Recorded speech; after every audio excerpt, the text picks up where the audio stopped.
ओम शांति। ओम शांति। ओम शांति।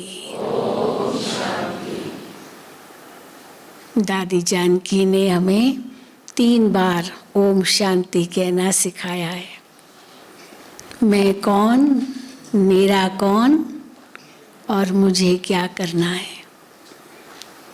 इन तीनों प्रश्नों में सारा ज्ञान का सार आ जाता है। तो सबसे पहले तो प्यारे बाप दादा, सभी दादियाँ, सर्व मधुबन निवासी, सबके तरफ से आप सभी का मधुबन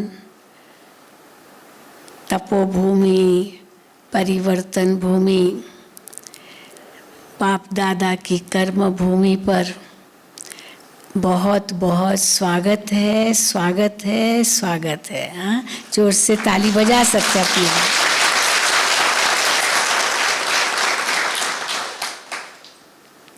और आते ही आपको बैज दिया गया, योग तपस्या भट्ठी संपन्नता की ओर। बाबा ने तो हमें सिग्नल तो दे ही दिया है कि बस सभी संपन्नता की ओर जाना है, समाप्ति की ओर जाना है, संपूर्णता की ओर जाना है। तो संपूर्ण भी बनना है, संपन्न भी बनना है, क्योंकि समाप्ति करनी है। आज बाबा ने मुरली में सुनाया ना, कई भक्तजन समझते हैं भगवान किसी न किसी रूप में आएगा, और सन्यासी समझते हैं हम ही ज्योति में समा जाएंगे। और जब ब्रह्मा कुमारियों से पहले पूछते थे, हम कहते थे भगवान आया है, और अभी पूछते हैं वो कि भगवान आया है, तो हम कहते हैं भगवान तो जाने की भी तैयारी कर रहा है। हाँ? वापस जाना है घर। और बाबा हर मुरली में घर जाना है, नई दुनिया में आना है, ये हमेशा कहते ही रहते हैं। और घर जाने लिए बाप को याद करो, घर को याद करो, और नई दुनिया में जाने लिए, स्वर्ग में जाने लिए वर्षे को याद करो, जो तुम्हारा जन्म सिद्ध अधिकार है। तो बाबा हम बच्चों को योगी बनो, पवित्र बनो, ये विशेष वरदान देते हैं। शुरू से यही दिया, मुझे याद करो। हर मुरली में बाबा हमें ये ताकीद करते रहते हैं। तो योगी बनो, पवित्र बनो, क्योंकि इसी से ही आत्मा संपन्न संपूर्ण बनेगी और इस ड्रामा की समाप्ति की ओर जाएगी। और फिर नया ड्रामा, नया चक्र आरंभ करेंगे। लेकिन उसके लिए बहुत सारे गोल्स हैं। एक होता है पर्पस, उद्देश्य। मैनेजमेंट में ऐसे बताते किस उद्देश्य से आप ये कार्य कर रहे हो। और दूसरा होता है उस उद्देश्य तक पहुंचने के लिए छोटे छोटे गोल्स, छोटे छोटे लक्ष्य। 1 साल में इतना, 6 मास में इतना, 1 महीने में इतना, फिर 1 दिन में इतना, उस हिसाब से। तो छोटे छोटे लक्ष्य, जिन लक्ष्यों को पूरा करते करते करते हम अपने उद्देश्य तक पहुंचते हैं। तो बाबा ने उद्देश्य तो बहुत ऊंचा दिया है। अभी हम संगम युगी ब्राह्मण हैं, फिर फरिश्ता बनना है, घर जाना है और नई दुनिया में आना है। ये हमारा उद्देश्य है। लेकिन फरिश्ता बनने के लिए, घर जाने के लिए, नई दुनिया में आने के लिए क्या क्या करना है वो बाबा हर मुरली में हमें समझाते हैं। तो इसलिए पहले तो हम संगम पर बाबा के बच्चे बने, ब्राह्मण बने। जैसे बाबा को पहचाना, निश्चय किया कि हाँ यही परमात्मा है, यहाँ ही हमें परमात्मा की पहचान मिलती है, उनसे ही हमें यहाँ ही सत्य ज्ञान मिलता है और हमें यहाँ इतना ऊंचा लक्ष्य मिला है। तो उस ज्ञान को हम समझते हैं, उसमें निश्चय रखते हैं। ये ईश्वरीय पढ़ाई है, हम गॉडली स्टूडेंट हैं। ये निश्चय करते करते हम आगे बढ़ते हैं और फिर जितना निश्चय हमारा पक्का होता जाता है उतना नशा बढ़ता जाता है। तो निश्चय जितना पक्का होगा उतना ही नशा बढ़ेगा और जितना नशा होगा उतना ही फिर निशाने तक, जो हमारा उद्देश्य है, उस तक पहुँचेंगे। लेकिन उसके लिए बाबा हमें कई कदम बताते हैं। ब्राह्मण तो बन गए, हम सब इस निश्चय से और नशे से कहते हैं कि हम शिववंशी ब्रह्मा कुमार, ब्रह्मा कुमारी है। ब्रह्मा की मुख वंशावली है, ये है ना निश्चय सबको, तभी तो यहाँ आए हैं। तो हम सब शिववंशी ब्रह्मा कुमार, ब्रह्मा कुमारी है, ब्रह्मा की मुख संतान है। हमको भगवान ने ब्रह्मा द्वारा अपना बनाया है, दत्तक बनाया है, अडॉप्ट किया है, गोद लिया है। तो ये पहले हमको निश्चय होना चाहिए। जब ये निश्चय हमारा पक्का हो जाता है तो फिर जो हमें श्रीमत मिलती है उस श्रीमत का हम पालन करना शुरू कर देते हैं, क्योंकि हमें ये भी निश्चय है कि हमने भगवान का हाथ पकड़ा है। हमने पकड़ा है या उसने पकड़ा है हमारा हाथ? किसने पहले पकड़ा? बाबा ने पकड़ा। हम तो ढूंढ ही रहे थे, हमें तो मिला ही नहीं, और एक दिन अनायास हमें मिल गया, क्योंकि हम यही कहेंगे उसने पकड़ा। कई बार हम छूटने की कोशिश भी करते थे लेकिन बाबा ने छोड़ा नहीं। ऐसे भी होता है। कई अपना अनुभव सुनाते थे कि हम सोचते थे नहीं नहीं नहीं हमको नहीं चलना है, लेकिन सवेरे सवेरे बाबा 4 बजे उठा देता है। पता नहीं क्यों, मैं उठना भी नहीं चाहता हूँ लेकिन उठा देता है, फिर तो नींद ही नहीं आती है। और फिर बाबा कहता है बैठो योग में, बैठो। हाँ, तो बाबा ही हमको चलाता था, तो हम ना करें बाबा पकड़े। ऐसे भी कईयों के अनुभव है। तो इसीलिए बाबा ने हमें अपना बनाया। बाबा ने कहा तुम वही कल्प पहले वाले बच्चे हो, और हम बच्चों ने भी कहा हाँ बाबा आप वही कल्प पहले वाले बाप हो।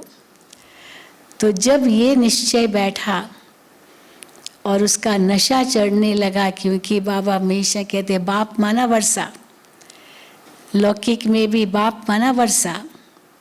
अगर किसी कोई धनवान है लेकिन उसको बच्चे नहीं है, बच्चा नहीं है, तो भी कितना दुख होता है, मेरे पास इतना धन है मैं किसको दूं, वारिस ही नहीं है। तो बच्चा नहीं है पर धन है तो भी दुख होता है, और बच्चे हैं और वर्षा देने लिए कुछ नहीं है तो भी दुख होता है कि मैं बच्चों को क्या दूं। तो इसीलिए यहाँ तो बाप भी है, बच्चे भी इतने हैं, और वर्षा तो कितना है अथाह, जितना ले सको ले लो, झोली भर लो, अनगिनत है, सागर भरा पड़ा है। इसलिए बाबा कहते अधिकारी तो हो, लेकिन नंबरवार पुरुषार्थ अनुसार प्राप्ति है।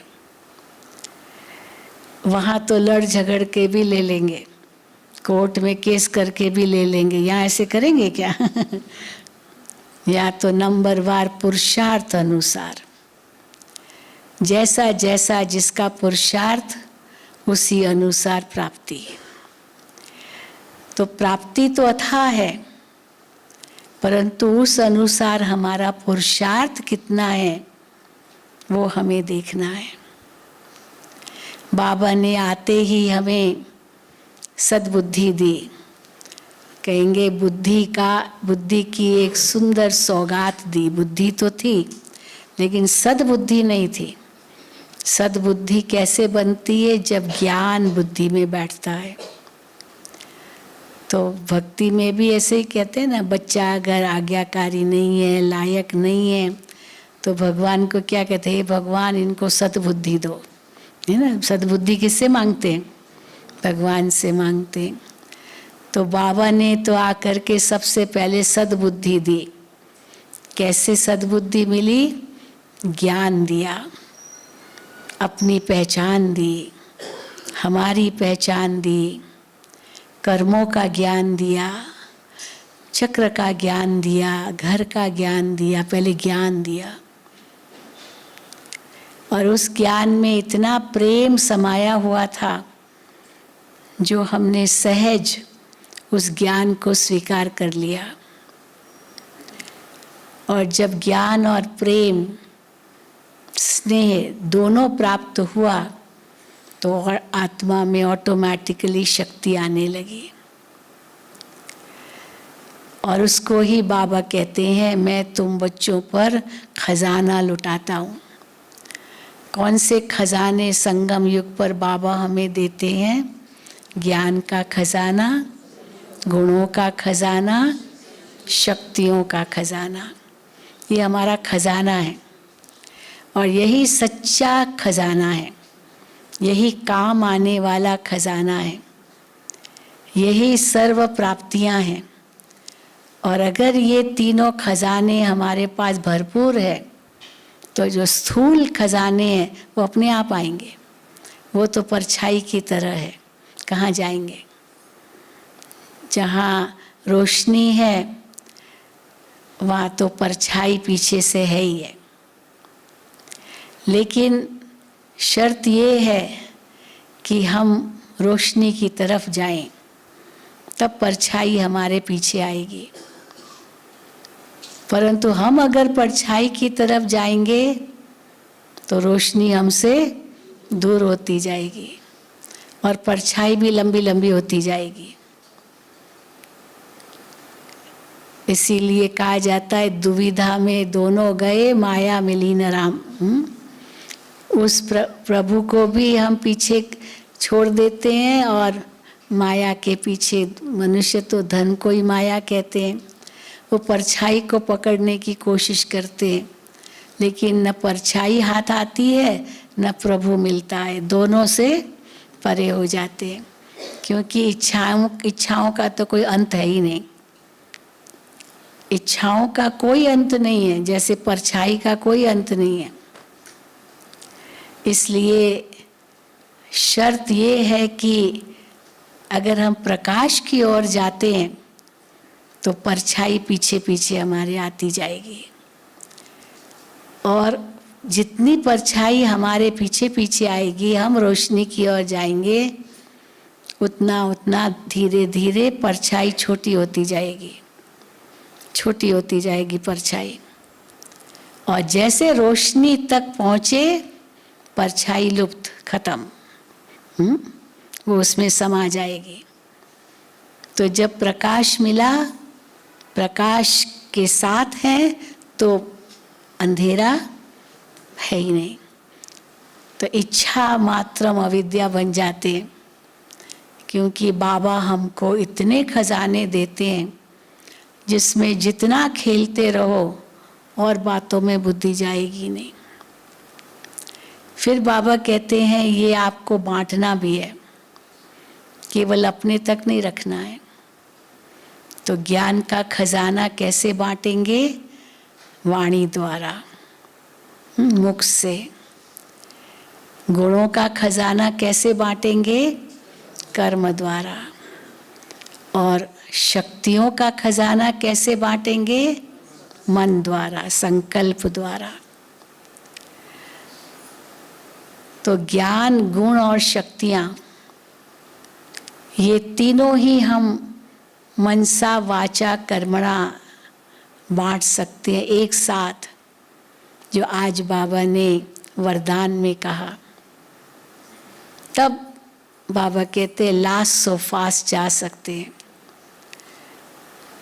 हमारा एक श्वास भी व्यर्थ न जाए, एक संकल्प भी व्यर्थ न जाए, एक घड़ी भी व्यर्थ न जाए।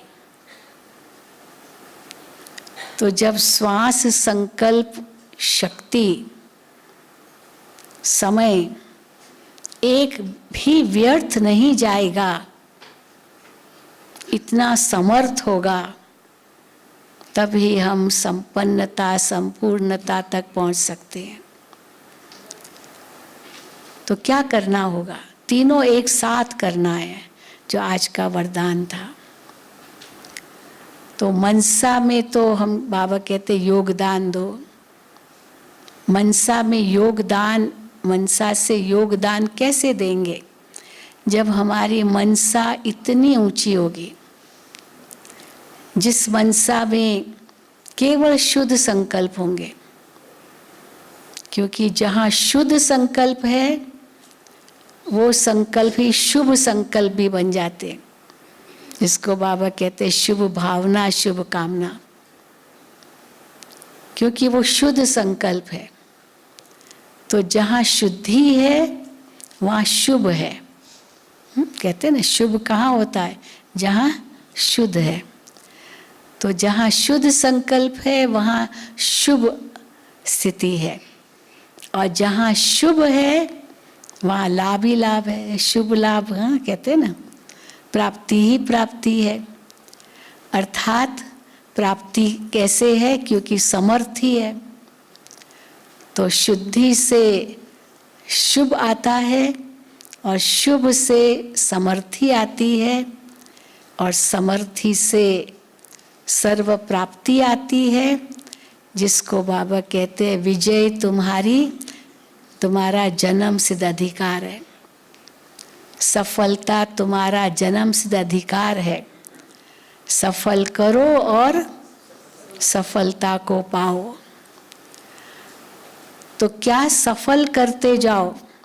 हमारा हर संकल्प, हमारा हर बोल, हमारा हर कर्म सफल हो। तो उसके लिए मनसा इतना ही शक्तिशाली चाहिए, शुद्ध चाहिए, शुभ चाहिए, समर्थ चाहिए। और जैसे हम इस पर ध्यान देते हैं, तो ऑटोमेटिकली वाणी भी हमारी कैसी निकलेगी? वो भी शुद्ध निकलेगी, शुभ निकलेगी। वाणी का भी आधार तो हमारी सोच है ना। आप जैसे ही सोचेंगे वैसे ही मुख से शब्द निकलेंगे।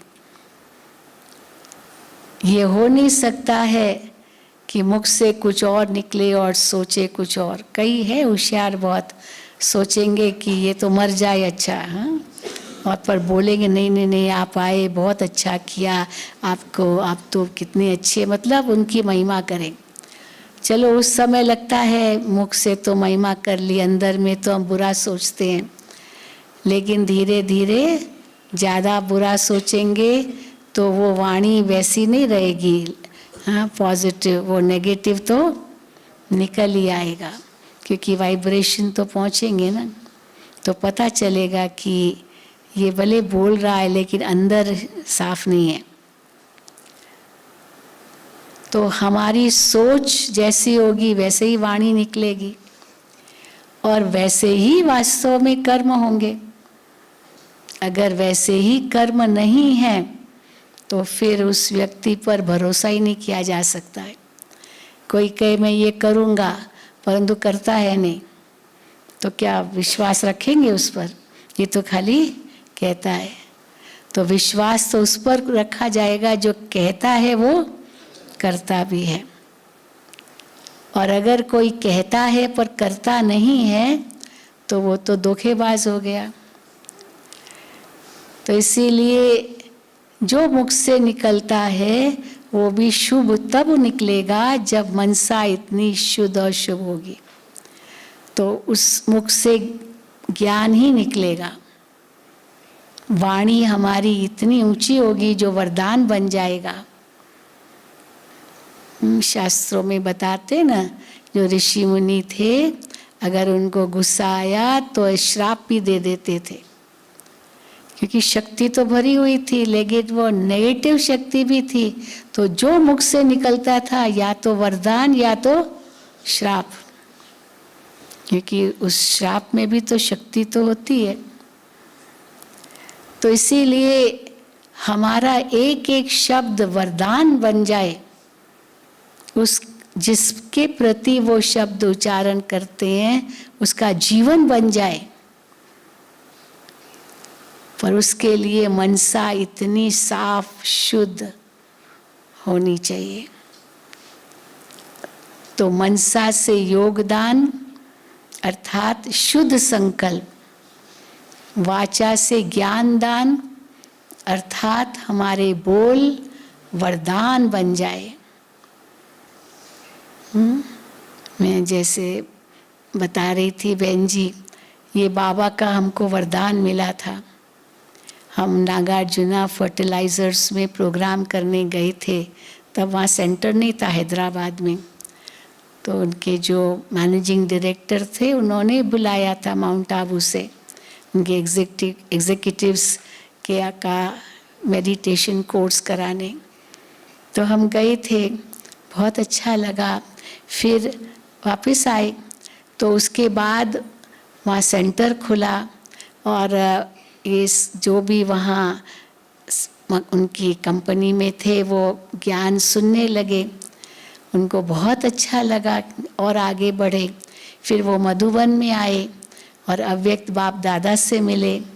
तो इंग्लिश बोलते थे क्योंकि आंध्रा के लोग थे हैदराबाद, पर तेलुगु, तो इंग्लिश बोलते थे और बाबा की वाणी में उनको ट्रांसलेशन कर रही थी। जो बाबा सुना रहे थे उनको वरदान दे रहे थे, इंडिविजुअल एक एक से बाबा मिलते थे उस समय। तो ट्रांसलेशन करती जा रही थी और फिर लास्ट में मेरा टर्न आया।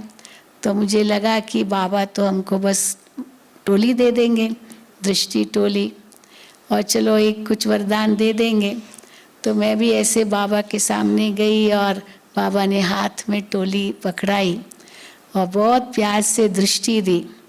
और उसी समय बाबा ने ये महावाक्य उच्चारे कि ज्ञान की वीणा बजाने वाली सरस्वती आपकी ज़ुबान पर है। ये बाबा ने उस समय ये वरदान दिया। अब जब ये वरदान दिया तो उसके बाद मेरी बुद्धि बहुत चलने लगी। मैंने कहा बाबा ने इतना ऊंचा वरदान दिया है, इसके कुछ कई राज होंगे। पहला राज क्या हो सकता है कि बाबा को मुझसे कुछ काम कराना है। अभी क्या काम कराना है, मैं सेवा तो कर ही रही हूँ, तो क्या विशेष कराना है जो बाबा ने इतना ऊंचा वरदान दे दिया। फिर दूसरा संकल्प चला कि अगर बाबा ने कहा है कि इस आपकी ज़ुबान पर सरस्वती का वास है, तो इस मुख से कभी भी कोई उल्टा शब्द, कोई बुरा शब्द, कोई अपशब्द जो ज्ञान के विरुद्ध शब्द हो वो कभी निकलना नहीं चाहिए, नहीं तो सरस्वती का अपमान होगा। इस प्रकार से सोच चला। तो बस इतना दृढ़ संकल्प किया तो एकदम परिवर्तन जैसे आ गया। कुछ भी ज्ञान के सिवा और कुछ बातें नहीं करनी है। कोई अगर नेगेटिव सुनाता भी है हम सुनते नहीं हैं। हम कहेंगे भाई जो करेगा सो पाएगा, हम क्यों कहें कुछ। और इस ज्ञान से ज्ञान ही निकलना चाहिए। और फिर बाबा को और क्या कराना है मुझसे वो भी था संकल्प। बस उसके थोड़े दिनों के बाद टेलीविज़न का निमंत्रण मिला जो बताया ना, तो ये बाबा को सेवा करानी थी और उसके आधार पर बाबा ने वो कार्य कराया। तो इसीलिए हम तो यही कहते हैं कि हमने एक ही लक्ष्य रखा कि हमको तीनों कार्य एक साथ करना है। ज्ञान, गुण और शक्तियाँ जो बाबा खजाना देते हैं, ये तीनों एक साथ हमें बांटना है। तो कर्म पर भी पूरा ध्यान देना है। हमारे द्वारा ऐसा कोई कर्म न हो जिससे किसी के कोई व्यर्थ संकल्प चले, या कोई ऐसा कर्म न हो जिससे किसी को लगे कि हाँ ये तो ऐसे ही है। लेकिन हमारे कर्म भी इतने ऊंचे होने चाहिए, तो सारे गुण हमारे कर्मों में दिखाई देने चाहिए। एक एक गुण हमारे जीवन में होना चाहिए, जो बाबा इतने गुणों की लिस्ट दे रहे हैं। आत्मा के अनादि गुण भी और देवताओं के दैवी गुण भी, ये सब हमारे अंदर होने चाहिए। तो एक एक पर ध्यान देना है। हमारे कर्म कैसे हैं, और कर्म कैसे माना, हमारी कर्म इंद्रियां कैसे कर्म कर रही है। आँखों से मैं कैसे देख रही हूँ, मुख से क्या बोल रही हूँ, कानों से क्या सुन रही हूँ, ये हाथ कैसे कार्य कर रहे हैं। हाँ, ये हाथ तो वरदानी हाथ है, इससे वरदानी देना है। देवियों को दिखाते ना वरदानी हाथ, और दाता का हाथ, लक्ष्मी का हाथ कैसे दिखाते हैं, ऐसे। ये दाता का हाथ है और ये वरदान का हाथ है। तो या तो ऐसा हो हाथ, या तो ऐसा हो, या तो ऐसा हो, आशीर्वाद का हाथ। कभी भी भिखारी का हाथ ना हो। भिखारी का हाथ कैसे होता है, ऐसे। तो बाबा ने तो हमें दाता बना दिया है। कभी भी कहीं आँख न डूबे, क्योंकि वो भी भिखारी का हाथ हो जाएगा। आँख डूबना माना ये चाहिए, तो भिखारी का हाथ हो गया ना, चाहिए माना भिखारी बन गए। कभी भी ये हाथ किसी को दुख न दे। इन्हें तो हाथ ये किसी को थप्पड़ भी मार सकता है, तो किसको थप्पड़ भी मार सकता है और किसको आशीर्वाद भी दे सकता है। तो कैसा हाथ होना चाहिए, हाँ? थप्पड़ तो मार सकते ना। तो ये एक एक हमारा अंग कमल समान बने, तो तीनों ही कार्य एक साथ हो, तब हमारी सेवा में सफलता होगी। जो आज का वरदान था, सिद्धि मिलेगी। तो सिद्धि स्वरूप बनने के लिए मनसा वाचा कर्मणा तीनों एक साथ कार्य करे।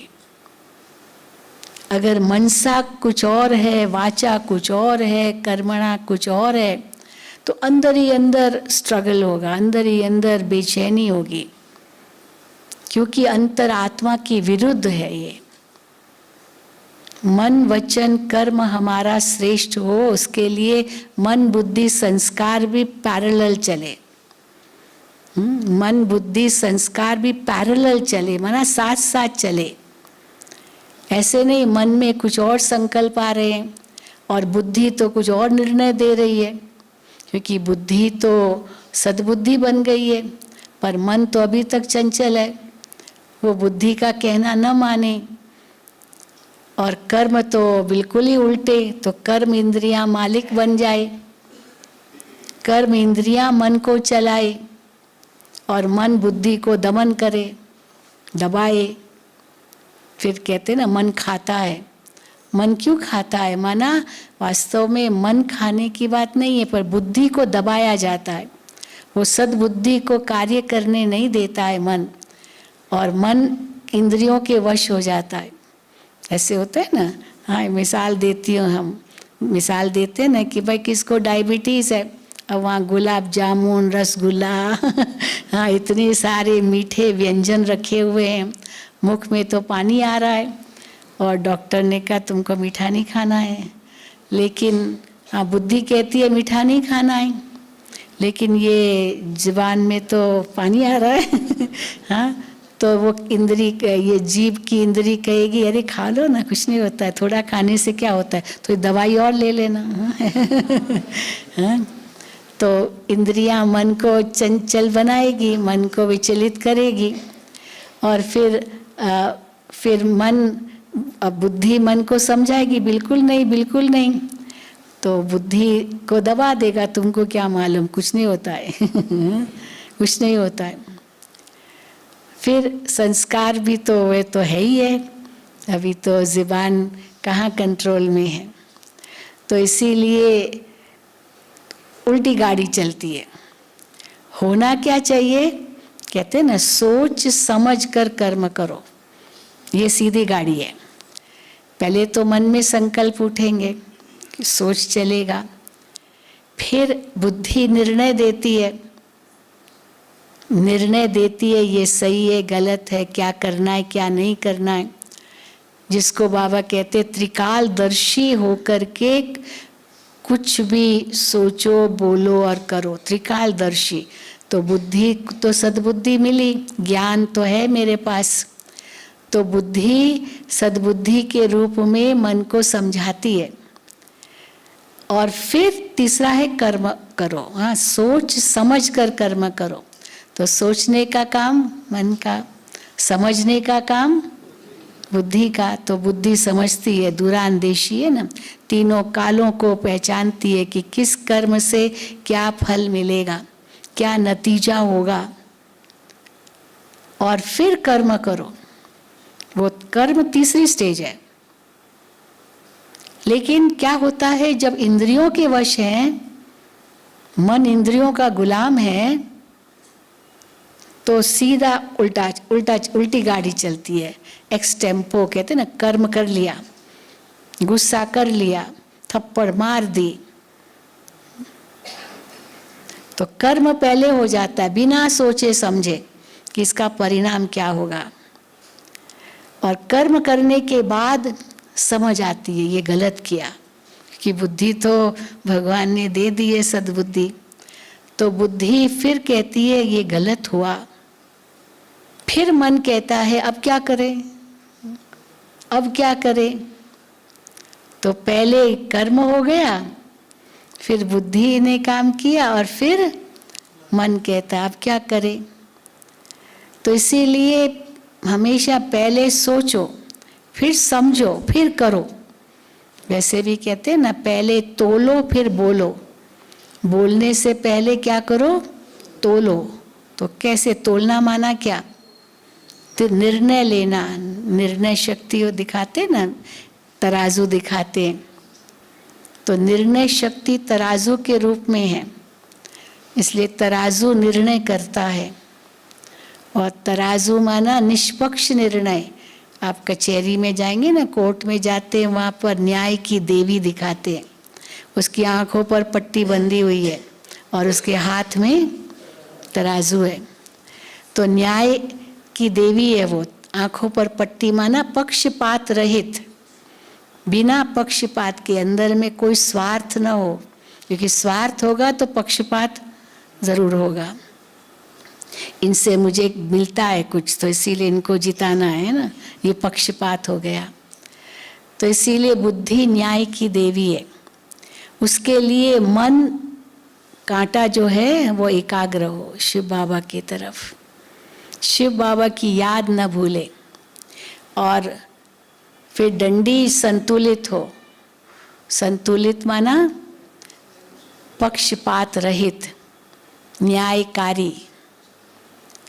और पलड़े वजन देते हैं, तो वजन देना माना मूल्यों को वजन देना। अगर मूल्यों को वजन नहीं दिया, पक्षपात में आ गए, मन शिव बाबा में लगा हुआ नहीं है, स्वार्थ है, तो वो न्याय सही नहीं है, ऐसे कहेंगे ना। तो इसीलिए बाबा कहते हैं कि पहले तोलो फिर बोलो। और फिर बाबा ने तो हमें बहुत अच्छी युक्ति बताई है, सबको इतना कुछ सहज कर दिया। बाबा कई बार कहते हैं आप ब्रह्मा बाबा को फॉलो करो, फॉलो फादर, बाबा इतनी बार हमें कहते हैं, हर मुरली में कहते, उस दिन भी कहा अव्यक्त मुरली में, फॉलो फादर। अब फॉलो फादर माना बाबा के कदमों पर चलो। अब बाबा के कदमों पर चलना माना बाबा ने जो किया वो हमको करना है, बाबा ने जो कहा वो हमको करना है, किया और कहा।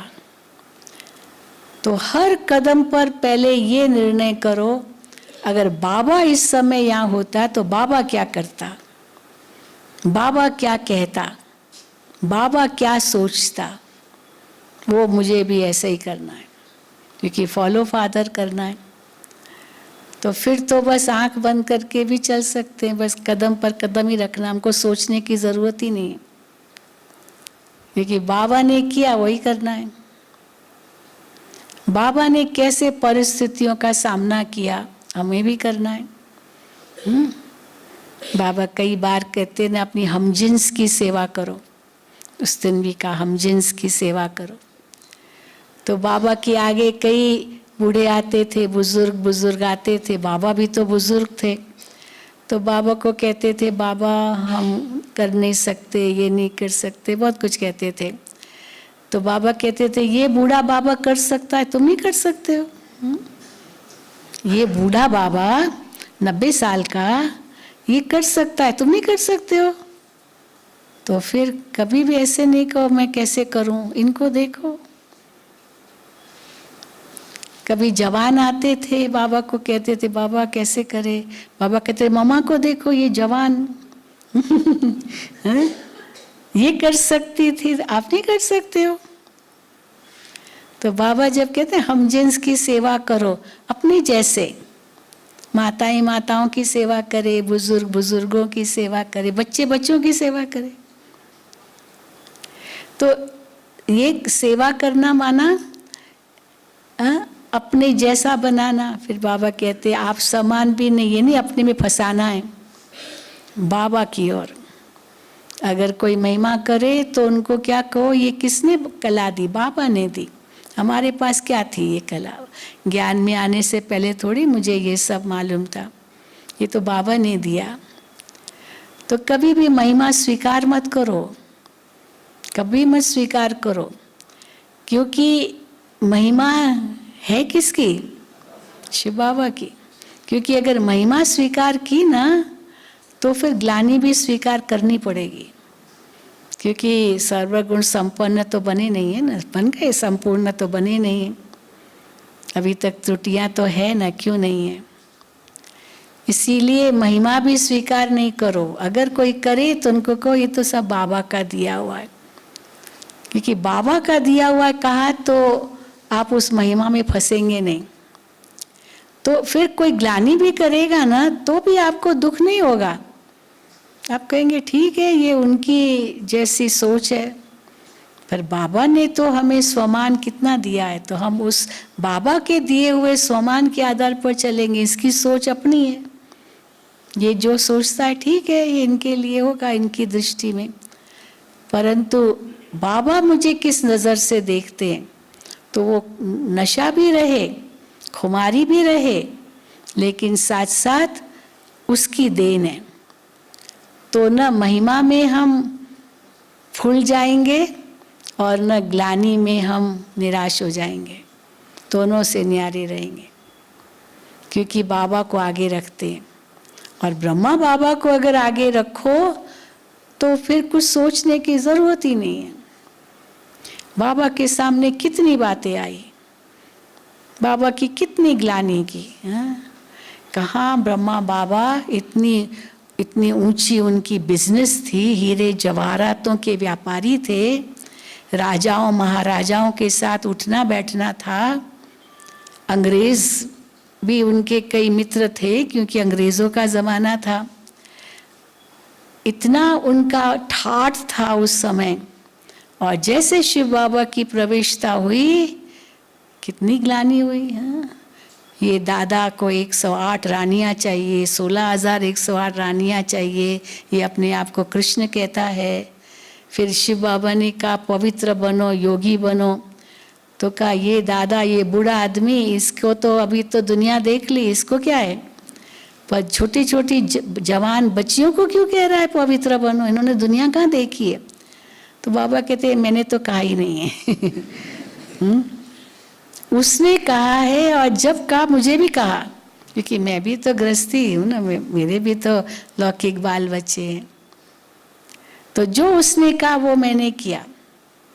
बाबा ने, शिव बाबा ने कहा परिवार में भी रहना है लेकिन मेरा होकर चलना है। तो परिवार को छोड़ा थोड़े, सब साथ में थे बाबा के।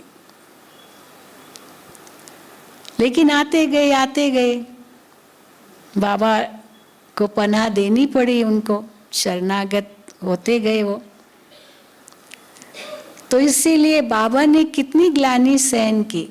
तो कोई बात नहीं, बाबा ने सहन की तो मैं भी करूँगा, इसमें क्या है? हा? हमको तो बाप समान बनना है ना, है ना। बाबा की मुरली में आता है, कभी कभी ब्रह्मा बाबा शिव बाबा को कहते, बाबा ये क्या, पहला का जो जीवन था कितना रिस्पेक्ट मिलता था, और बाबा का बनने के बाद कितनी ग्लानि होती गई। बाबा ने कहा कोई बात नहीं, तुमने भी बहुत ग्लानि की है भक्ति में। शिव बाबा की ग्लानि की है ना, सर्वव्यापी है, कुत्ते बिल्ले में पता नहीं क्या क्या कह दिया। कोई बात नहीं, तुम भी सहन करो। बाबा भी अपकारियों पर उपकार करते हैं, तो तुमको भी अपकारियों पर उपकार करना है। फिर ब्रह्मा बाबा, फिर शिव बाबा जैसे कहे वैसे करना है। तो ब्रह्मा बाबा ने श्रीमत का पालन 100% किया, जो शिव बाबा ने कहा। ब्रह्मा बाबा के आगे कोई और आदर्श नहीं था, बस शिव बाबा के महावाक्य ही थे। दादियों के आगे ब्रह्मा बाबा थे, पर ब्रह्मा बाबा के आगे कौन था? जिनको देखकर बाबा ने फॉलो किया, बस जो श्रीमत मिली। दादियां बाबा को देखती थी और बाबा ने जो किया दादियों ने किया। अभी हम दादियों को देखते हैं, हमने दादियों को देखा। सचमुच जब तक ब्रह्मा बाबा थे तब तक दादियां भी यही समझती थी, हम तो बाबा के बच्चे ही हैं, तो बच्चियां बन करके ही चली। और जब बाबा अव्यक्त हुए तो जिम्मेदारी आ गई दादियों पर, और कैसे दादियां एकदम ऊंची बन गई। अव्यक्त बाबा ने दादियों को कैसे गढ़ा, बिल्कुल वो स्थिति बनाई दादियों की। अभी आपको भाषणा देनी है, भाषण करने वाले दूसरे हैं। नहीं तो यही दादियां भाषण करती थी ना पहले, फोटोज देखे होंगे ना, कितनी सब दादियां हैं ना, ये सब भाषण करने वाले। आदि रतन, कितने भाषण होते थे, बाबा सब जगह दौड़ाते थे। प्रकाश मणि दादी अपना अनुभव सुनाती है, कैसे बाबा हमको एक दिन भी मधुबन में नहीं रखते थे। समझो पार्टी लेकर के आई या कहीं से भी आई, बाबा कहेंगे अभी अगली ट्रेन से यहाँ जाओ। बाबा मैं तो आज ही तो आई हूँ, थोड़ा रह के जाओ, नहीं जाना है। तो दौड़ाते थे बाबा हमको। दादी जान की अपना अनुभव एक थैली लेकर के निकल पड़ती थी। इतना त्याग, इतनी तपस्या थी उनकी। हम लोगों की तो कुछ भी नहीं है उसकी भेंट में, पर उनकी तपस्या से ये ईश्वरीय विश्वविद्यालय आज इतना मजबूत स्ट्रॉन्ग बन गया है। जो बाबा ने नींव रखी और जड़ें मजबूत की इस ईश्वरीय विश्वविद्यालय की। तो इसीलिए हमको बाबा ने जो इतना ऊंचा लक्ष्य दिया है, संपन्न बनना है, संपूर्ण बनना है, तब फरिश्ता बनेंगे। तो कई पूछते हैं संपन्न और संपूर्ण में अंतर क्या है? तो देवताओं की महिमा में आता है सर्व गुण संपन्न और 16 कला संपूर्ण। सर्व गुण संपूर्ण नहीं कहा, सर्व गुण संपन्न। संपन्न माना फुल, संपूर्ण माना कंप्लीट। अभी ये दो इंग्लिश शब्द है। हम चंद्रमा का मिसाल दे सकते हैं, पूर्णमासी। आज शायद पूर्णमासी है, आज है क्या? किसने कहा आज? हाँ, आज पूर्णमासी है, पता नहीं। तो पूर्णमासी पर क्या होता है? हाँ, चंद्रमा संपन्न भी होता है। संपन्न माना प्रकाश में संपन्न, फुल। जितना चंद्रमा का प्रकाश है उसमें भरपूर होता है, फुल होता है, पूरा होता है। और शरद पूर्णिमा तो हाँ एकदम कितना प्रकाश होता है। तो प्रकाश में संपन्न और आकार में संपूर्ण, नहीं तो आकार बदलता रहता है चंद्रमा का। 16वें दिन अमावस्या से गिनती करो तो 16वें दिन जाकर के संपूर्ण बनता है, तब तक धीरे धीरे बढ़ता है, फिर धीरे धीरे घटता है। इसी के आधार से 16 आना सच 100% जो कहा भारत के अंदर जो गिनती बताते 16 आना, ये चंद्रमा की कलाओं से गिनती हुई है। तो 16 कला संपूर्ण माना पवित्रता की कलाएं, संपूर्ण निर्विकारी वो बाबा हम बच्चों को बनाते हैं। तो ये तब होगा जब मनसा वाचा कर्मणा तीनों में ही संपन्न संपूर्ण बनेंगे।